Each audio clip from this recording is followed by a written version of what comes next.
ഈശോ മിശിഹായ്ക്ക് സ്തുതിയായിരിക്കട്ടെ. കേരളവാണി ഒരുക്കുന്ന നോമ്പുകാല ചിന്തകളിലേക്ക് ഏവർക്കും സ്വാഗതം. അവർ അങ്ങയുടെ ഭവനത്തിലെ സമൃദ്ധിയിൽ നിന്ന് വിരുന്നുണ്ട് തൃപ്തി അടയുന്നു. അവിടുത്തെ ആനന്ദധാരയിൽ നിന്ന് അവർ പാനം ചെയ്യുന്നു. അങ്ങിലാണ് ജീവന്റെ ഉറവ. സങ്കീർത്തകൻ പറയുന്നത് പോലെ ജീവനേകുന്ന ജീവന്റെ ഉറവ.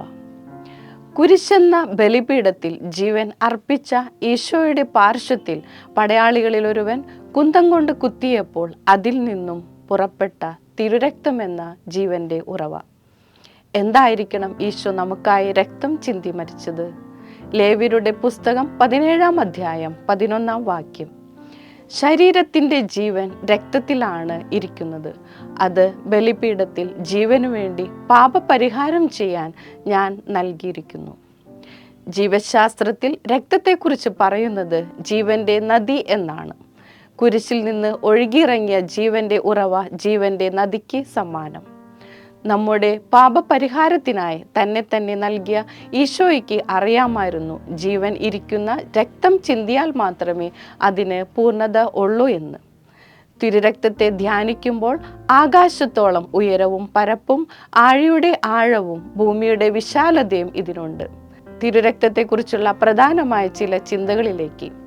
ഗിരിശൃംഗങ്ങളിൽ നിന്നും പുറപ്പെടുന്ന നീരുറവകളാണ് ജീവജാലങ്ങളുടെ നിലനിൽപ്പിൻ്റെ കാരണങ്ങളിലൊന്ന്. നീർച്ചാലിനരികെ നട്ടതും യഥാകാലം ഫലം തരുന്നതും ഇല കൊഴിയാത്തതുമായ വൃക്ഷം പോലെ ആകണമെങ്കിൽ തിരുരക്തമെന്ന ജീവന്റെ നദിയോട് ചേർന്നിരിക്കണം. തിരുരക്തം ഒന്നാമതായി ജീവനേകുന്ന ഉറവ. യോഹന്നാൻ 6:54. എൻ്റെ ശരീരം ഭക്ഷിക്കുകയും എൻ്റെ രക്തം പാനം ചെയ്യുകയും ചെയ്യുന്നവന് നിത്യജീവനുണ്ട്. രണ്ടാമതായി പാപമോചനം നൽകുന്ന ഈശോയുടെ തിരുരക്തം. അവർ പാപങ്ങൾ ഏറ്റുപറഞ്ഞ് ജോർദാൻ നദിയിൽ വെച്ച് സ്നാനം സ്വീകരിച്ചു. സ്നാനം ചെയ്യപ്പെടാൻ ഇവിടെയും ഒരു നദിയുണ്ട്. കീറിമുറിയപ്പെട്ട ശരീരത്തിൽ നിന്നും ഒഴുകിയ തിരുരക്തം എന്ന ജീവന്റെ നദിയിൽ സ്നാനം ചെയ്യപ്പെടാൻ ഈ നോമ്പുകാലത്ത് നമുക്ക് ശ്രമിക്കാം. മൂന്നാമതായി ദാഹം മാറ്റുന്ന യഥാർത്ഥ പാനീയം.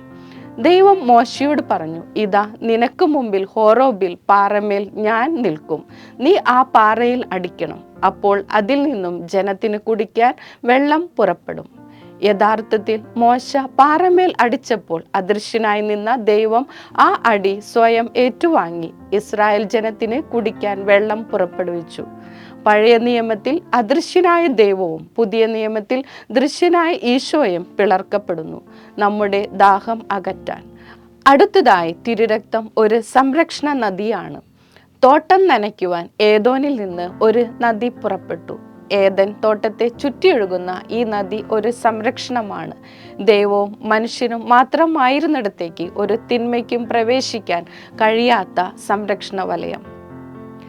തിരുരക്ത സംരക്ഷണം നമ്മുടെ ഓരോരുത്തരുടെയും ജീവിതത്തിൽ ഉണ്ടാകട്ടെ.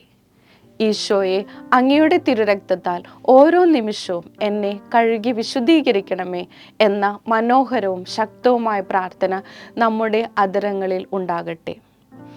എസെക്കിയേൽ പ്രവാചകന്റെ പുസ്തകത്തിൽ നാം വായിക്കുന്നു ദേവാലയ പൂമുഖത്തിൻ്റെ അടിയിൽ നിന്നും ഒഴുകുന്ന വെള്ളത്തെക്കുറിച്ച്.